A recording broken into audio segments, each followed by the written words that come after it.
कोई तो उठ रहा है। फैट देखने में तो बहुत अच्छा लगता है और लगता है कि यार ये तो हमारी जान बचा लेगा। देख लिया।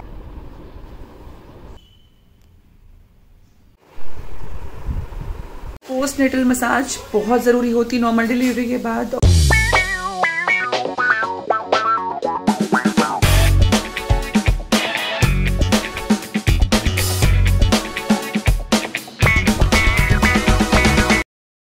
लाई हो?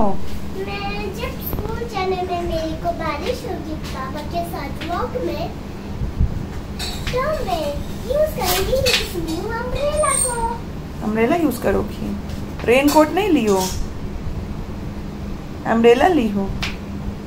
क्या लेना था? रेनकोट।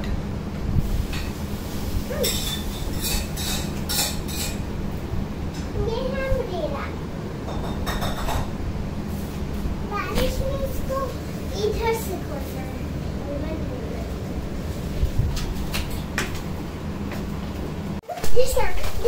दिशा जैसे कि कोई फाइट कर रहा हो ना। हाँ। फाइट तो है ही। अरे बाप रे। ये दे दो आप। तुम्हारी ले ले, रख दो। तुम चम्मच नहीं खाओगी? अगर आपको चाहिए तो ले लो।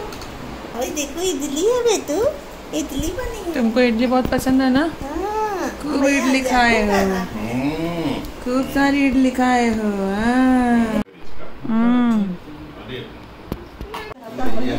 पानी नहीं बरस रहा बेटू, पानी कहाँ बरस रहा है?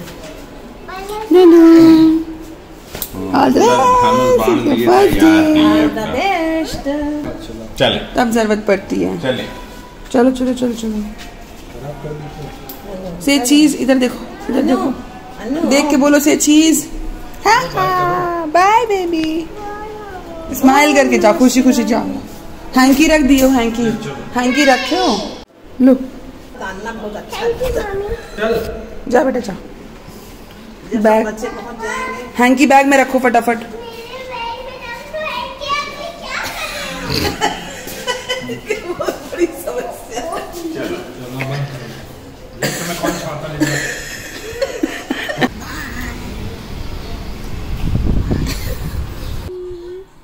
चीकू की मालिश।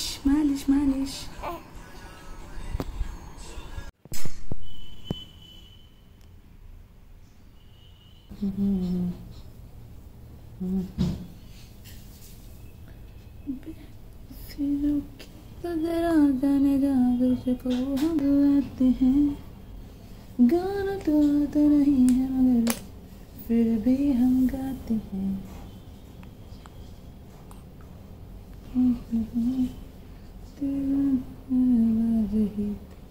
सवेरा होता। इतने हल्के हाथ से मैं तुम्हें ना मजा आता है। ऐसे साइकिल चलती है। साइकिल चलाएंगे तो बहुत ताकत आएगी।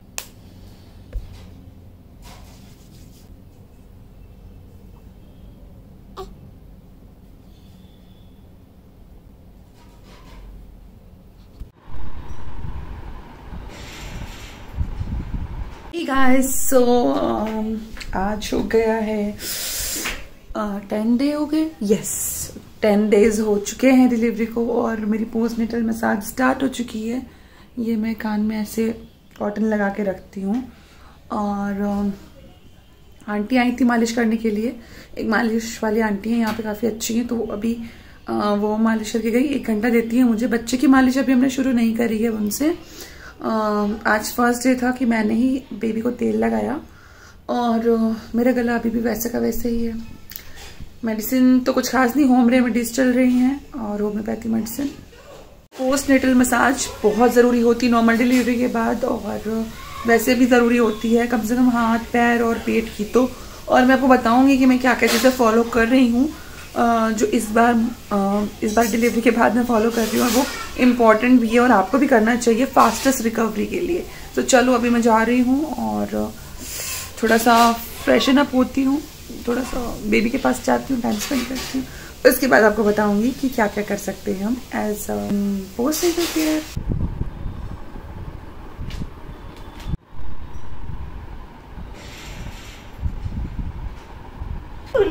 देख लिया देख लिया देख लिया। डॉक्टर्स अक्सर ये एडवाइस करते हैं कि जब भी आप बच्चे को ब्रेस्ट फीड कराओ तो गोद में लेने के बाद नीचे आप एक अच्छा पिलो का सपोर्ट लो, जिससे कि आप प्रॉपर तरीके से बच्चे को फीड करा पाते हो और बच्चे को भी बहुत कंफर्टेबल फील होता है। अब पहली प्रेगनेंसी में मैंने पिलो का सपोर्ट लिया जब भी मैं ब्रेस्ट फीड कराती थी, लेकिन मुझे कहीं ना कहीं कुछ ना कुछ कमी लगती ही थी। और ये ट्रेडिशनल तरीका है, बहुत सालों तक लोगों ने इसे यूज़ किया है और अभी भी हमारी मम्मियाँ हमें बताती हैं ऐसे बैठ के फीड कराओ। लेकिन इस प्रेगनेंसी में मैंने एक बहुत मज़ेदार चीज़ परचेज़ करी, that is a feeding pillow, जो कि इस तरह की सी शेप पिलो होती है। कोजी कोजी सी पिलो होती है, सॉफ्ट सी पिलो होती है और बड़ी काम आती। मतलब मैं तो इसे सिंस डे 1 से यूज़ कर रही हूँ फीडिंग कराने के लिए चीकू को, और इसके बाद भी इसका यूज़ कम नहीं होता। जब बच्चा 1-1.5 महीने का होने लगता है और थोड़ा पलटना शुरू कर देता है, तो ऐसे में इस पिलो का बहुत अच्छा यूज़ है, जो मैं आपको अपकमिंग व्लॉग्स में बताऊंगी और दिखाऊंगी भी। मुझे ऐसा लगता है कि न्यू मॉम मस्ट हैव है, और आप भी इस तरह का जो फीडिंग पिलो है वो ज़रूर परचेज़ करें। एंड डेफिनेटली आपको खुद ये चीज़ रियलाइज़ होगी कि इस पिलो ने आपकी कितनी ज़्यादा हेल्प करी है। भूखी लग गई भाई, वही करे तो क्या करे। तो बस अभी शाम का समय है, चीकू उठी और उसने पूप कर दिया तो नानी ने उससे डायपर चेंज कराया, और ये है पोस्टनेटल बेल्ट जो मैं अभी यूज़ कर रही हूँ। बेबी हग ब्रांड से मैंने इसे परचेज़ किया, फर्स्ट क्राई पे भी मिल जाएगा, स्टोर पे भी मिल जाएगा आपको, और ये काफ़ी सही बेल्ट है, बहुत कंफर्टेबल भी है।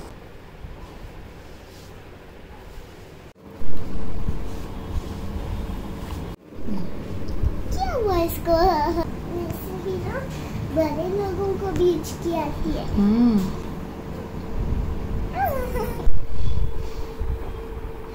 ये ब्रेस्ट मिल्क है जो मैंने एक्सप्रेस करके रखा हुआ था छोटू के लिए, मतलब चीकू के लिए, और अभी इसको हम पिलाएंगे। मेरी जस्ट मसाज हुई है, तो मसाज के एकदम बाद मतलब ऑयल वगैरह लगा है, तो अभी मैं अपना नहीं ले सकती हूँ, तो मैं बॉटल के थ्रू से ऑफ़र कर रही हूँ।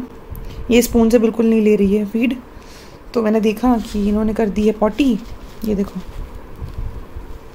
क्या है, ये देखो पॉटी कर दिया इन्होंने। मम्मा के पास थी, नानी के पास थी उधर रूम में, तो अब इनको हम चेंज करवाएंगे। पहले जा रही हूँ, फिर मैं इसका डायपर चेंज करवाऊंगी, पॉटी क्लीन कराऊंगी। अब पॉटी तो नहीं दिखाऊंगी, तो ओके बाय।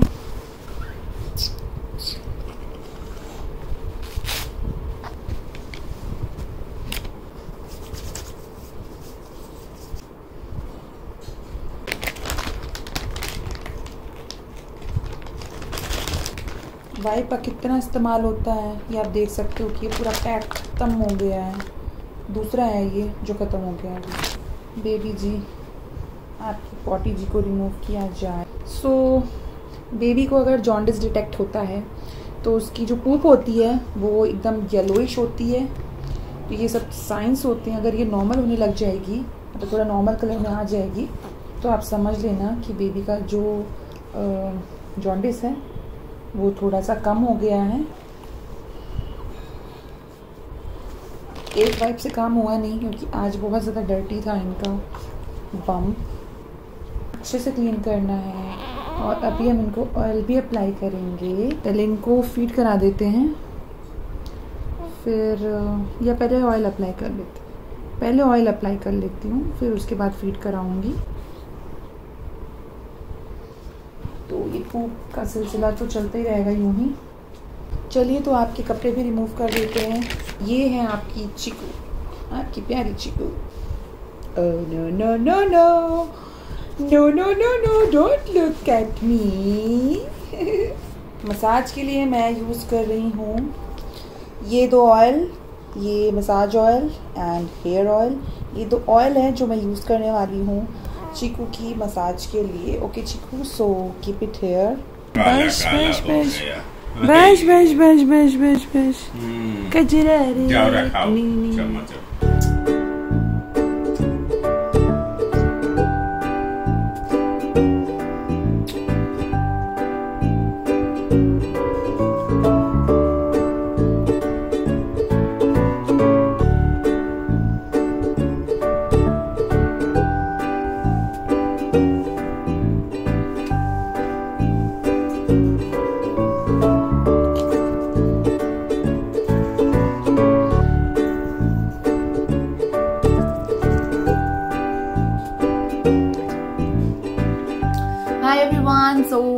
अभी हेयर वॉश करके आई, देन मैंने बालों को ड्राई किया। कल मुझे जाना है हॉस्पिटल, मेरा रूटीन चेकअप है, बेबी का भी चेकअप होना है, टेस्ट होना है और कल पता चलेगा।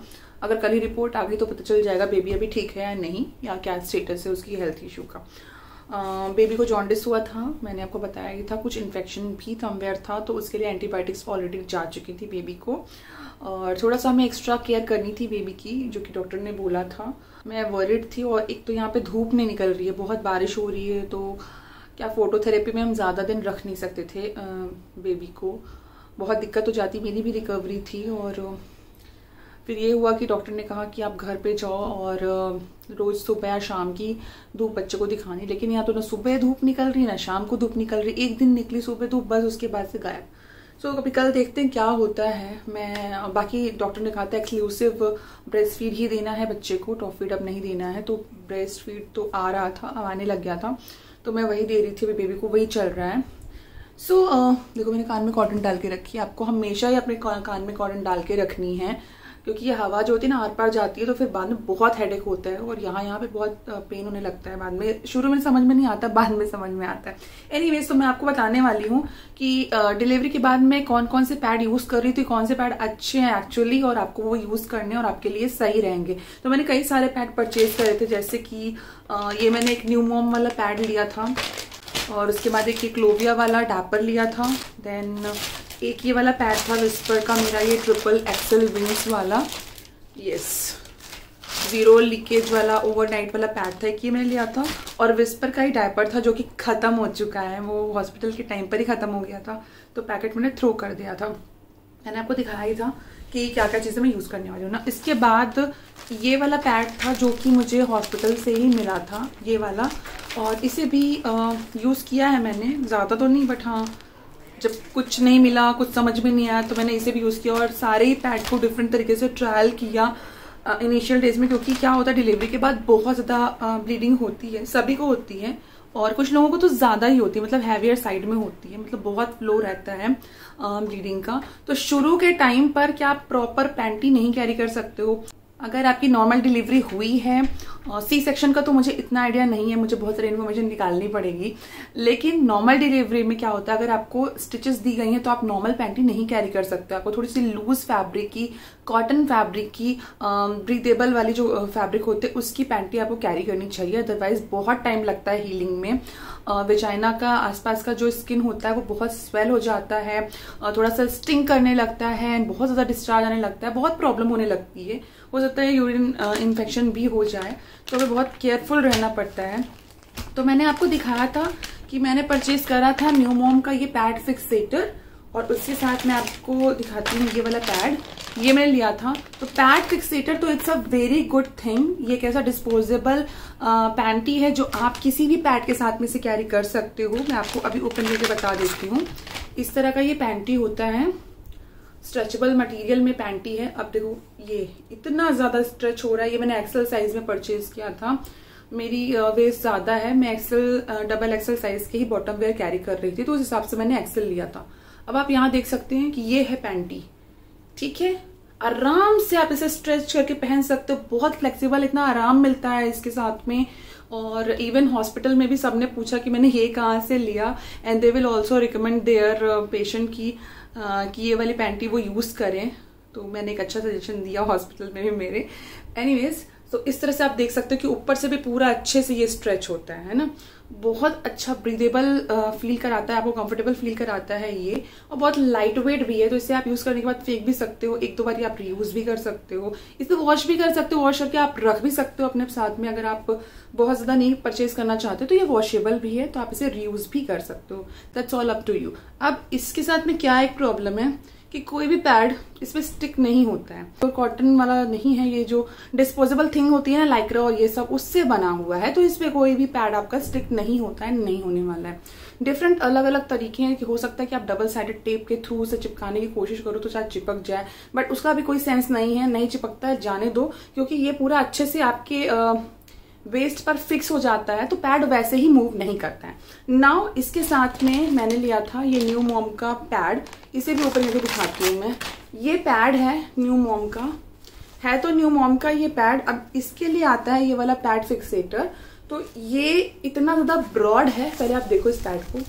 पैड देखने में तो बहुत अच्छा लगता है और लगता है कि यार ये तो हमारी जान बचा लेगा, इससे हमें बहुत फायदा होगा, ऐसे देखने से लग रहा है इसको कि यार कितना ज्यादा ये हमें मतलब प्रोटेक्शन देने वाला है और एकदम सही रहेगा। अच्छा कोजी बड़ा सा पैड है। लेकिन पहली चीज तो ये इसके साथ स्टिक नहीं होता है, इससे आपको बहुत ज्यादा डबल साइडेड टेप की हेल्प से इस पे स्टिक करना पड़ेगा, जो कि बहुत अनटाइडी हो जाता है। दूसरा, ये जो पैड है ये थोड़ा सा स्टिफ है। नॉर्मल पैड जो होते हैं वो सॉफ्ट होते हैं ना, और हमें इस मोमेंट पे सॉफ्ट पैड की, सॉफ्ट टेक्सचर वाले पैड की जरूरत होती है। बहुत ज्यादा डेलिकेट हो जाता है हमारा वो प्राइवेट पार्ट पे जाना के आसपास का हिस्सा, बहुत ज्यादा सॉफ्ट और डेलिकेट हो जाता है उस टाइम पर, और बहुत सेंसिटिव भी हो जाता है। तो ऐसे में हमें बिल्कुल लाइट जो होते हैं ना पैड जो होते हैं, कोजी कोजी पैड हो, सॉफ्ट हो टेक्सचर वाले, ऐसे यूज करने चाहिए। वो इसके साथ में नहीं है। लेयरिंग तो ठीक है, लेकिन अब आप देख सकते हो कितना ज्यादा स्टिफ है। ये दिख रहा है यहाँ से। लगाने के बाद समवेयर आपने इसे साथ में लगा लिया या फिर पैंटी के साथ में आपने इसे पहन लिया। पीछे इतना पतला सा ये स्टिकर दिया हुआ है, किसी तरीके से आपने इसे स्टिक कर लिया। ओके, लेकिन पहनने के बाद पहले तो यहाँ से ये मुड़ता है ऐसे। ये पैड जो है यहाँ से उल्टा मुड़ता है, ये ऐसे नहीं मुड़ता, ये ऐसे मुड़ता है, और ये पूरा बीच में आपके वेजाइना में पूरा ये वोल्वा के आसपास स्टिक हो जाता है। इतना पेन होता है इसको यूज करने के बाद, इसको कैरी करने के बाद में। कुछ सोक करे या नहीं करे, प्रोटेक्शन दे या नहीं दे, लेकिन ये इतना सरदर्द देता है ये वाला pad. So I would not recommend कि आप ये वाला पैड परचेज करें। पता नहीं लोग क्यों इसे इतना ज्यादा पसंद करते हैं। किसी भी तरीके से इसने मुझे कंफर्ट फील नहीं कराया। मैंने 2-3 तरीके से इसे यूज करने की कोशिश करी ना। एक काम आप कर सकते हैं कि इसे आप as a under pad use कर सकते हैं। मतलब जहां आप लेट रहे हो वहां पर बस आपको नीचे से ऐसे रख लेना है, बेड पे आपको ऐसे ही रख लेना है और इसी के ऊपर लेटना है बिल्कुल सीधे। अगर आपको बहुत ज्यादा ब्लीडिंग हो रही है और पीछे से वो लीक हो रहा है पैड, तो वहां पर आप इसको एज अ अंडर पैड ऐसे रख के और फिर इसके ऊपर आप लेट सकते हो। उसको चिपका लो बेड पे ऐसे और इसके ऊपर लेट जाओ। तो इसे आप as a under pad use कर सकते हो। That's it. उसके अलावा तो ये यूजलेस है बिल्कुल भी। मैं बिल्कुल भी रिकमेंड नहीं करूंगी कि आप ये सैनिटरी पैड लो जो कि न्यूमॉम वाला आता है, व्हाटएवर। चलो, इसके बाद जो नेक्स्ट था कि मुझे इसमें कंफर्टेबल फील बिल्कुल भी नहीं हुआ। ब्लीडिंग बहुत ज्यादा थी, तो मैंने उठाया क्लोविया का ड्रैपर, जो कि पैकेट में आता है, और सेम इसी तरह के पैकेट में आता है विस्पर का डायपर भी। मैंने आपको दिखाया था किसी वीडियो में, व्लॉग में दिखाया था। अब इसे ओपन करके मैं आपको बताती हूँ। ये बिल्कुल अच्छे से आ जाएगा पहनने पे। स्ट्रेचेबल भी है बहुत ज्यादा। ये देखो इस तरीके का ये ड्रैपर है। ये actually L to XL size में है। 25 to 40 इंच का जो वेस्ट साइज होता है उस पर ये बिल्कुल फिट आने वाला है। तो मेरी 38 वेस्ट हो गई थी, मुझे अच्छे से आना चाहिए था ये, बट ये बिल्कुल नहीं आ रहा था। मेरी हिप साइज 40 हो गई थी, 40 हो गई थी। मुझे बिल्कुल भी नहीं आया। आप देख सकते हो कि कितना ज्यादा ये स्टिफ है। अगर आप स्मॉल साइज कैरी कर रहे हो, आप मीडियम कैरी कर रहे हो, मे बी आपको आ जाए, बट अगर आप उससे ज्यादा कैरी कर रहे हो तो ये वाला साइज आपको नहीं आएगा। इसका जो बड़ा साइज है वो आप परचेज करें अगर आपको लेना है ये वाला डायपर। तो नाउ अब मैं आपको दिखाती हूँ इसको अंदर से। ये डायपर है और ये इसका पैड है। इसका पैड थोड़ा सा स्टिफ है, मतलब ज्यादा नहीं, थोड़ा सा स्टिफ है, मैनेजेबल है, कैरी कर सकते हो आप इसको। ये देखो, ये थोड़ा सा स्टिफ है, बट जो विस्पर वाला पैड है मेरे पास अभी है नहीं वो दिखाने को, लेकिन क्योंकि मैंने इसे यूज किया है तो मैं आपको बता सकती हूँ उसने मुझे सबसे ज्यादा मैक्सिमम कंफर्ट दिया। और उसका जो पैड था वो भी बहुत सॉफ्ट और फ्लेक्सिबल था, बहुत ही लाइट था। एंड ऑल्सो ये जो उसमें बैंड दिए हुए थे ये भी काफी ज्यादा स्ट्रेचेबल थे और स्मूथ भी थे। अब इसे मैं एज अ डायपर तो कैरी नहीं कर पाई। और अगर आप चाहते हो कि आपको हैवी फ्लो के लिए कोई डायपर चाहिए, वैसा डायपर मिलता तो है नहीं मार्केट में, स्पेशली जो शुरुआत की जो फ्लो होते हैं उसको कंट्रोल कर पाए, तो आप क्या कर सकते हो, अगर आपने ऐसा वाला डायपर ले लिया है, सिंपली आपको क्या करना है, इसको साइड में से ऐसे ओपन कर लेना है। तो ओपन करना है ये इस तरीके से, आपने बोथ साइड से ओपन कर लिया। बस इसको पूरा ऐसे स्ट्रेच कर लीजिए ओपन करके, अच्छे से इसकी क्रीज रिमूव कर लीजिए। ये जो बाउंस और बल्जेस आ रहे हैं सब रिमूव कर लीजिए। और इसको आपको आपके पैरों के बीच में लगाना है, इस तरीके से आपको लगा लेना है। पैंटी नीचे कैरी करी आपने, पहनना नहीं है, बस फंसा करके रखना है। और ऊपर से आपने इस तरीके से पैरों के बीच में इस डायपर को लगा लिया। ये नीचे आएगा, ये आपके टमी के पास आएगा ये वाला एरिया, और ये पीछे बम्पर आएगा बैक साइड पे, ये वाला हिस्सा आ जाएगा। इसके बाद आपको आपकी पैंटी को पहन लेना है इसी के ऊपर से। ये स्टिक तो नहीं होता है, लेकिन जब आप इस तरीके से पैंटी ऊपर कैरी कर लेते हो तो ये आपको मतलब सच में ये इतना ज़्यादा हेल्प करेगा आपको, ब्लीडिंग में भी, लीकेज भी नहीं होगा, पूरा पीछे से पूरा सपोर्ट करेगा। ये जो आप बैंड देख रहे हो ये आपको पीछे से पूरा सपोर्ट करता है, ये आगे से पूरा सपोर्ट करता है, साइड में से सपोर्ट करता है, पूरा लीक प्रूफ आपको एक पैड वाला फीलिंग ये आपको देगा और कंफर्टेबल भी फील कराएगा। तो वेट चेक कर रहे हैं